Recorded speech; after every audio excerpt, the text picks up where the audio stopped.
Let's go back to the state capture report, though. It's part 2 that's come out.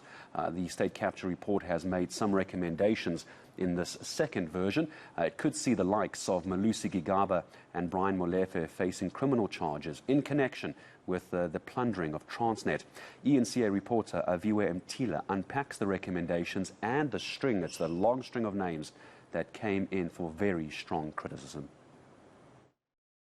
The second part of the state capture report, focusing on Transnet, has found the Gupta Network of corruption amounts to racketeering. The primary architects and implementers of state capture at Transnet, named in the report as Brian Molefe, Anoj Singh and Siyabonga Gama, are central to this finding. The report says there are reasonable grounds to believe that former Transnet and eSCA CEO Brian Molefe accepted cash bribes from members of the Gupta family.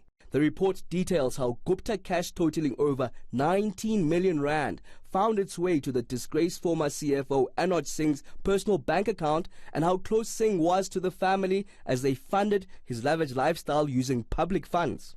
Gama was first appointed in 2009 but was dismissed the following year after an inquiry found that 3 charges against him warranted dismissal. According to the report, Gama was centrally involved in key transactions that favored the Gupta enterprise after his reinstatement the following year, giving reasonable grounds to believe that he was reinstated on the instruction of President Zuma. It goes on to say these 3 key figures should be criminally charged for corruption and racketeering. The state capture report details how former President Zuma fought tooth and nail to elevate Siyabonga Gama into the position of CEO at the parastatal despite protests from the board and the Department of Public Enterprises. The Zondo Commission has found that the former president should face corruption and racketeering probes for his role as a willing enabler to the plunder of Transnet.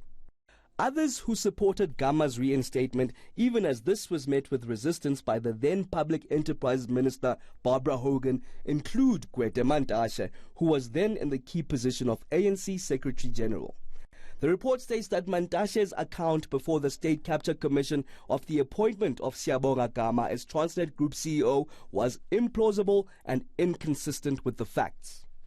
The State Capture Inquiry Chair, Acting Chief Justice Raymond Zondo, has recommended law enforcement agencies further investigate and charge former Transnet boss Brian Molefe for unduly paying 20 million rand to a company owned by a former minister, Siphiwe Nyanda, who also supported Gama's reinstatement. The State Capture Commission found that 2 Zuma-era ministers of public enterprises, Malusi Gigaba and Lynn Brown, had close relations with the Guptas and were willing participants in their state capture schemes. It recommended that law enforcement agencies investigate Gigaba over cash payments allegedly received during visits to the Gupta compound in Saxonwold in the period between 2010 and 2018. Former Public Enterprises Minister Lynn Brown was implicated in state capture in eSCA and Danel, with the report saying she lied to the Commission about her knowledge of calls she had with the Gupta Lieutenant Salim Essa or with the Gupta brothers themselves. Aviwe Mtila, Johannesburg.